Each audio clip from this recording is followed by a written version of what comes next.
Muy bien, señores, Alicia Plegno con nosotros. ¿Cómo te va? Bienvenida. Muy bien, bueno, muchísimas gracias por esta invitación.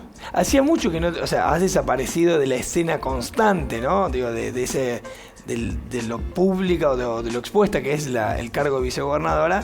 Ahora estás en un rol un poco más tranquila, por lo menos en la exposición. Sí, en un rol distinto porque precisamente el cargo es el de presidenta del Consejo Provincial de las Mujeres y el Consejo lo que hace es estar habilitado y estar orientando permanentemente a las mujeres sobre distintas problemáticas que se le presentan en su vida.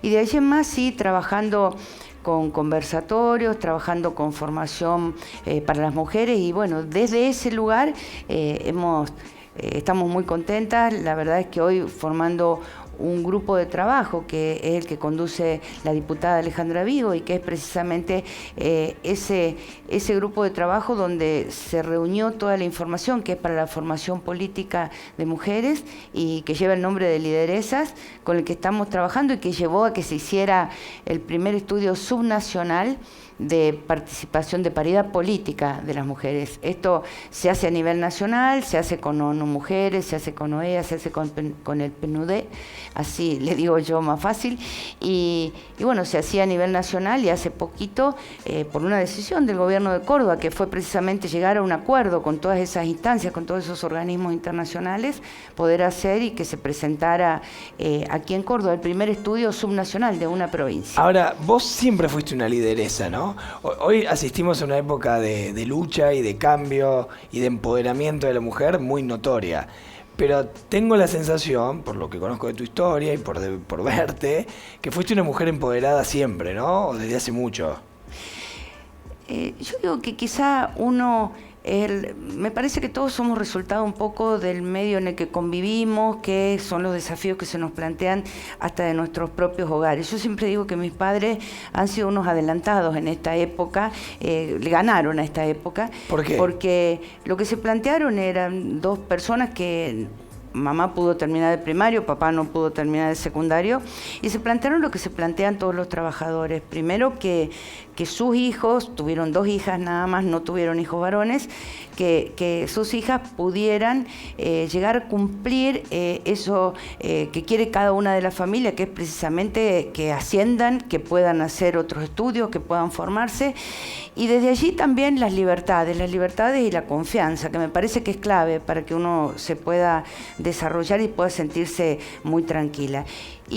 Perdón, ¿a qué te referís con las libertades? Yo me refiero a que digo, uno las libertades que te han dado. Pero uno crece con muchas seguridades cuando en la casa los familiares tienen mucha confianza. Yo siempre digo, cuando son esos hogares donde no existe la necesidad de poner los límites de otra manera que explicando dónde son los comportamientos lógicos, dónde están los derechos, dónde están las obligaciones, dónde están los de los otros, dónde están los de uno y dónde se detiene y uno tiene que respetar los derechos del otro, me parece que ya se fijan en un orden familiar que habla, que mantiene una relación muy abierta y muy simple, muy natural, ya se fijan los parámetros para que uno se maneje dentro de eso. Perdón, ¿así era tu padre? Así era mi papá. ¿Tuviste suerte? Mi papá un autodidacta. La verdad es que siempre digo, yo los miraba, no están más ninguno de los dos, y yo a papá siempre lo miraba como diciendo, bueno, ¿cómo hace para saber tanto? Y fue precisamente el progreso de alguien que a los 13 años tuvo que ir a las vías del ferrocarril, a trabajar en las vías del ferrocarril, ¿no? Y que de allí en más decidió que en la vida había que asumir desafíos, que había que formarse, y bueno, así fue como se formó y logró muchísimas de las cosas. Digo, tuviste suerte porque tu padre viene de una generación bien patriarcal, ¿no? Esto que hoy está tan en cuestionamiento. Digo, haber tenido un padre así, quizás también te dio a vos estas libertades de las que estás hablando. Mira, y demás. yo siempre digo que con respecto a las mujeres hoy concretamente, lo que nosotras todas miramos, el hecho de que se puedan empoderar muchas mujeres, y digo que lo que uno transitó puede servir, tal como vos lo estás diciendo, para decir, bueno, esta fue una vivencia, pero no todas podemos tener la misma situación, no todas hemos vivido lo mismo, no todas las familias se han presentado de la misma manera, y hay mucho por cambiar aún, por eso se trabaja desde el jardín de infantes hoy, por eso se estimula la participación política de las mujeres, para que las voces de las mujeres en un país más democrático. Hay hombres que tienen miedo que esto se vaya para el otro lado. ¿Lo habrás escuchado alguna vez? El feminismo termina siendo lo mismo, pero al revés. ¿Qué decís vos? A mí me parece que hay grandes discusiones, las tenemos de hecho, y las tenemos con amigos, muy amigos. Hay grandes discusiones en ese sentido, pero me parece que no se interpreta, o a lo mejor se crean posiciones extremas, ¿no? Cuando hay cambios, grandes cambios en la sociedad, normalmente pasa eso, se generan posiciones extremas y esas posiciones extremas nos distancian. Y la realidad es que no es así. Lo que se pretende acá pasaron cosas, vienen olas, pero en el año 60 vino una ola muy grande, la ola en la que las mujeres salen a trabajar mucho, y cuando salen a trabajar empieza esa tarea compartida, la tarea de salir a trabajar y al mismo tiempo la tarea de hacerse cargo del hogar, empieza la formación también que tuvo antecesoras, años muchos antes a 1960, de las académicas, empieza otro espacio para las mujeres, y ese otro espacio también demanda otras relaciones, hasta otras relaciones familiares, y hoy en nuestra Argentina, en nuestras ciudades, también vemos que las mujeres están todas en general trabajando, ayudando y acompañando, yo digo, a poner el pan en la casa. Y esto implica que tenemos que empezar a repartirnos las tareas, y esto no es que sea ir para un lado o ir para el otro. Hay cosas que vienen aprendidas, hay cosas que están internalizadas en cada uno de nosotros a través de lo cultural, y es bueno que nos decidamos a romperlas y fijemos distintas estrategias para que se vaya rompiendo, desde los más chiquitos con un camino que es un camino distinto, y desde los que ya estamos y las que ya estamos transitando en esto, ver cómo con distintas estrategias nos vamos ayudando para que sean cada vez más. A ver, el desafío es que el varón, la mujer o el género que sea esté tranquilo, esté feliz, pueda sentirse que logra lo que quiere, y no es que tenga que estar en una punta o en otra punta de la historia. No es una lucha de poder, decís vos. No es una lucha de poder. A ver, es igualdad, es poder sentirse bien, es poder ser más equilibrado. De hecho, las mujeres hoy, y esto lo dicen todos los estudios a nivel internacional, nacional, las mujeres tienen una carga de trabajo distinta, porque hay muchas que siguen trabajando y haciendo sus tareas del hogar cuando llegan de su trabajo, y la verdad es que están cansadas. Y esto es el gran desafío, ser papás, como está haciendo ahora la gente más joven, que se involucra, que empiezan a repartir las tareas. A mí me parece que esto también hace que las familias estén más tranquilas, porque a ver, si vos te crispás porque estás cansado, porque decís, ¿por qué tengo que hacer esto si hice todo lo otro? Me parece que eso lleva a discusiones que ya no son necesarias. Si nos equilibramos y todos nos repartimos. Bueno, claro, yo muchas veces uno escucha, y me toca ahora que soy padre, escuchar frases como, tu padre nunca te cambió, ¿no? Pero vos ahora lo hacés seguro, porque ahora tiempo, lo haces. Claro, pero en una época era impensado, o por lo menos si lo hacían no lo contaban. No, que es increíble. A mí me parece sorprendente. Por eso te decía también que celebro, y asumo que vos también, que vos venís de la familia que venís. Sí, no le pasaba a todo el mundo. No, la verdad que yo cuando... vos pensás que también para los del interior hay unas cosas especiales. Vos sos del interior, y nosotros cuando nos venimos a estudiar, es como que desprendemos también, y tenemos que aprender a vivir con muchas libertades, organizar nuestra propia vida, es otro el desafío, ¿no? Entonces creo que eso lo tenemos todos, varones y mujeres, y también en eso creo que por eso también el interior a lo mejor nos prepara un poco como para decir, bueno, más temprano van a volar. ¿Cuándo o qué pasó en tu vida para que una persona como vos venga del interior, como decís, de un lugar chico, dentro de todo, comparado con Córdoba, y se transforme en vicegobernadora? ¿Cómo lograste eso? ¿Estaba en tus planes? No, yo te voy a contar porque a veces esto parece muy raro y a la vez es simple. El tema fue así. Yo milité de muchísimos años. Siempre dije que cada vez que De la Sota perdió, perdí. Es la verdad, porque era el que iba casa por casa planteando que era lo que quería hacer, esa fuerza que quería ponerse a cargo y tener el honor de poder conducir los destinos de toda la provincia. Desterrar el radicalismo, ¿no? Era fuerte entonces. Así que fueron muchos años, 10 años. Es decir, en un determinado momento fui candidata suplente para el año 2001 para el legislador que iba a venir a la legislatura de la provincia de Córdoba, representando nuestro departamento. Y después, en el año 2003, Un día yo estaba trabajando, yo iba a trabajar desde mi ciudad, una ciudad que queda a 105 kilómetros. Me iba a Delia María todos los días en auto. De la ULA a Delia María. Sí. Y un día estaba en Adelia María y me llaman por teléfono uno de los varones. En ese caso era mi marido específicamente, que también estamos reinvolucrados. Él también fue intendente muy joven de la ciudad. Entonces me llama por teléfono y me dice, dicen los compañeros que están trabajando, que están armando la lista, que quieren que participes en el Consejo Deliberante. Y en ese momento le contesté que les dijera a los compañeros que si querían que estuviera en el Consejo Deliberante, iba a presidir el Consejo Deliberante. Ahí está. Entonces ahí fue donde dije, bueno, que automáticamente se cortaron y dijeron, bueno, lo hablamos. Pum. A los 20 minutos me llamaron y me dijeron que iba presidiendo el Consejo Deliberante. ¿Esa fue tu primera decisión de carácter? ¿De poner los puntos? Esa fue una decisión como para decir, si las mujeres trabajamos, si venimos recorriendo las calles, si venimos acompañando todo el tiempo, cuando nos llaman... Pero Alicia, ¿vos tenías ese perfil? O sea, ¿eras así o eso fue como algo que te salió tipo del alma y si no, pará? Lo que pasa es que en la actividad privada... ocupaba un cargo de gerente y estaba muy acostumbrada a tomar decisiones. Okay. Vos sos contadora, ¿verdad? Sí. Entonces estaba muy acostumbrada a tomar decisiones, estaba acostumbrada a que a veces había desafíos que eran grandes y que había que asumirlos. ¿Y a dónde trabajabas? ¿En qué empresa? Trabajé en una empresa, en un molino harinero y también en una empresa acopiadora de cereales. Con hombres, muchos hombres. Muchos, y en las de acopio más, sí. Hago un pequeño consejo chiquitito y ya le seguimos, ¿dale? Sí. Mirá. A ver, me quiero meter en esto que lo encontré, que fue noticia hace poco. Mira, ahí lo tenés en esa pantalla. Vos, ahí está. Ese es Raúl. Rauli, dice la noticia de La Voz de San Justo, mirá, de allá de Mis Pagos, de San Francisco. Tiene síndrome de Down y es candidato a concejal. ¿Rauli es tu hijo? Sí. ¿Y lo metiste en la política a full? No, lo que pasa es que Rauli hace años que está transitando con nosotros el camino de la política. Cada campaña es una campaña que, bueno, ahí está, cada campaña es una campaña que se hace con él. Raúl y yo tenemos 2 hijos, los 2 hijos tienen síndrome de Down, Raulito tiene 29 años, Rauli, y Santi tiene 26.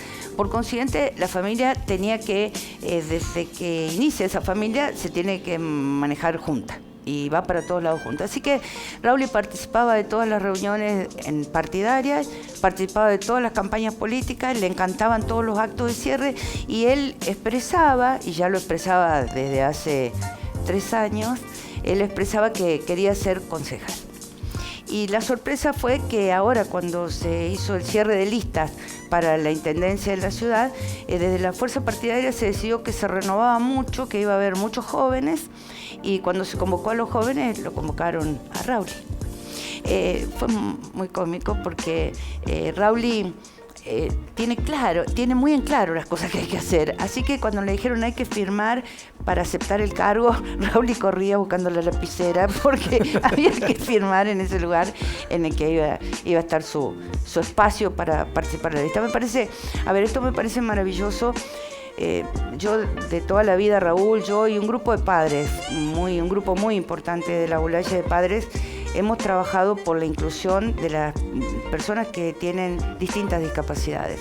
Cuando fui intendenta tuve oportunidad de trabajar mucho en ese sentido y de hacer que pasaran muchas cosas. Cuando fui vicegobernadora pudimos fomentar el deporte adaptado aquí en la Agencia Córdoba Deportes, y la realidad es que uno se da cuenta que todo el tiempo hay que estar abriendo caminos y hay que estar dando pasos. Y bueno, dio que Raúl vive en un ambiente en el que se habla de política permanentemente y que desde ese lugar también le interesaba, le gusta, tenía propuestas con sus compañeras y compañeros, y desde ese lugar precisamente... ¿Tu otro hijo qué edad tiene? 26. Yo esta parte de tu historia no la conocía, no sabía que tus hijos tenían síndrome de Down, y me parece muy interesante con la naturalidad que lo llevas adelante, con la fortaleza que lo llevas adelante, vos como madre y en el seno familiar, asumo. Son familias distintas, son familias que... yo me acuerdo que... ¿Por qué decís que son familias distintas? Y porque me acuerdo que cuando recién recién nació Raúl, el primero. Acá nosotros lo tratamos acá en Córdoba, y en Córdoba acá veníamos porque no había rehabilitadores allá, así que a los dos les tuvimos que enseñar a levantar la cabeza, a hacer el rolido, a sentarse, a pararse, a poder caminar nosotros. Hablando de que eran bebé. Sí, éramos entrenadores nosotros. El entrenamiento nos lo daban aquí en Córdoba. Veníamos a un prestigioso profesional que ya no está más en la calle Vélez Sarsfield. Y bueno, en ese momento, cuando viene el impacto del inicio, donde nadie está preparado, pareciera ser que lo normal, lo natural, así tiene que ser lo que te pasa, y eso parece que es lo único normal que puede venir. Cuando vinimos la primera vez al médico, Raúl le hizo una pregunta a mi esposo, y Raúl lo que le preguntaba es cómo es el tema de estas familias, y yo siempre nos acordamos. Él nos contestó: miren, hay muchas familias que se desintegran, las mamás quedan con sus hijos, pero las familias que logran llegar, que no son el porcentaje mayor, se interpretan de una manera distinta y se fortalecen de una manera distinta. Y bueno, él fue también el que nos explicó que era bueno que estuvieran en el interior, que viviéramos en el interior, porque el interior nos iba a permitir que la comunidad entera nos ayudara, protegiera, que de hecho es lo que pasa. Raúl va a los boliches, anda solo, trabaja, es una vida común que te favorece en los lugares más chicos, ¿no? Claro, pero ahí evidentemente hubo un trabajo fuerte de estimulación por parte de ustedes, de integración, no sé, digo, el padre y la madre juegan un papel importante, ¿no? Sí, porque yo, bueno, no tuve la oportunidad de tener los otros hijos, ¿no? Pero me parece, y a veces con mis amigas, que a veces coincidíamos como papás en casi las mismas edades de nuestros hijos, nuestras hijas, uno lo que veía es que los otros por ahí aprenden más por ensayo y error. Es más simple comentarle una cosa. Y acá hay un entrenamiento, hay un acompañamiento. Es tiempo que vos dedicás, y también es afecto, ¿no? Porque yo digo, a ver, a nosotros nos enseñaron, aprendimos de mensajes hindúes, aprendimos cualquier cosa, todo lo que sirviera para estimularlos y para que se sintieran, para darles más fuerza. Hoy Raúl es muy seguro, muy seguro, así lo defino. Raúl es muy seguro, no tiene miedo a nada, siente que el mundo él se lo puede llevar por delante. De hecho dice: me quiero casar, quiero tener una familia, tiene así objetivos muy claros, quiero ser concejal, es todo así la vida de él. Y Santiago, bueno, Santiago tuvo más dificultades, Santiago no pudo hablar nunca, entonces con Santiago hubo que hacer un trabajo mucho más potente, y bueno, lo hicimos. ¿Nunca te quebraste como madre? No, lo que les pasa, o por lo menos lo que nos pasaba a nosotros, es el primer año, el año de Raúl, fue el año donde yo recuerdo lugares en nuestra casa, y le digo por ahí a Raúl: ¿te acordás cuando te sentabas en ese escalón? Porque en ese primer año, ¿qué pasaba? Había que equilibrar, y había que equilibrar en el sentido de decir, bueno, estamos metidos en algo muy difícil, es un desafío muy grande, entonces por ahí alguno se ponía más triste, y entonces cuando se ponía triste, en ese escalón se sabía sentar Raúl. Entonces de ahí en más aparecía la fuerza del otro. Equilibramos bien padre todo. Y madre, padre y madre equilibran ahí, porque es como que uno acomoda al otro, y bueno. Y ahora lo que pasa es que estamos orgullosísimos, ¿no? Te saco de este tema y te llevo algo que, hablando de decisiones de carácter, quiero ver si es esta. De la Sota no pudo convencer a su vice, dijo el diario La Nación en el año 2013. Sí, pero yo en eso... Perdón, digo para que la gente entienda lo que dice La Nación, vos aclaralo. De la Sota no convenció a su vicegobernadora, Alicia Pregno, para que ocupe el segundo lugar de la lista de candidatos a diputados nacionales. ¿Eso fue así? ¿Te plantaste y dijiste: no, a mí la gente me eligió para ser vicegobernadora, no voy a entrar a la lista de diputados? ¿Te plantaste desde ahí? Digo porque es muy noble que un político... Yo con José Manuel hablamos, él el día que me convocó para que lo acompañara en la fórmula como vicegobernadora, hablamos también de nuestra relación familiar, de la relación familiar que nosotros teníamos, y él rápidamente a esto lo interpretó, lo sintió. Yo digo siempre que la pasión por ese hombre pasaba, nos sentía a cada uno de nosotros. Así que cuando vino esa propuesta no vino específicamente del gobernador, yo sentía que había todo un ruido como que podía ser, y bueno, y hablando con él, él me dijo simplemente: Alicia, ¿cómo estás vos? Y yo le digo, bueno, a mí me parece que vos me llamaste, nosotros nos pusimos a cargo de esto, y me parece, y él me dijo, estoy de acuerdo, Alicia, es lo que estamos haciendo. O sea, vos preferías terminar tu gestión como vicegobernadora antes de involucrarte en este caso. Porque además me parecía que cuando uno empieza tareas, uno las tiene que terminar, pero sí quiero decir que en ningún momento fue él el que me dijo: Alicia, quiero que vayas a la lista, y que yo le dije a él que no. Él era un líder absoluto para mí. Más allá de si fue él o no, yo en realidad esto lo traje porque me parece, en épocas a donde todos, y sin distinción, los políticos, con tal de quedarse en la movida, van agarrando cositas, que a vos te hayan propuesto ser miembro de la lista de diputados, que ibas a entrar porque ibas a estar en el segundo lugar, y haya dicho, no, pará, a mí la gente me eligió para esto, cumplo esto y después veo. Es que era así. Bueno, es que pero no es común, no pasa con todos. Bueno, pero ¿vos sos un poco así en tu vida en general? ¿Esto de empiezo y termino? Soy de convicciones muy fuertes, quizá a veces las exteriorizo rápidamente, a lo mejor por eso uno marca caminos de cómo es, o a veces se va marcando su propio camino, pero la verdad que a mí me enseñaron a ser así y no puedo ser diferente. ¿Te ves en cargos ejecutivos nuevamente en algún momento? O sea, ¿te ves otra vez en carrera, no sé, de pronto para una gobernación, para una intendencia? La verdad que con respecto a una intendencia, siempre, y lo que considero es que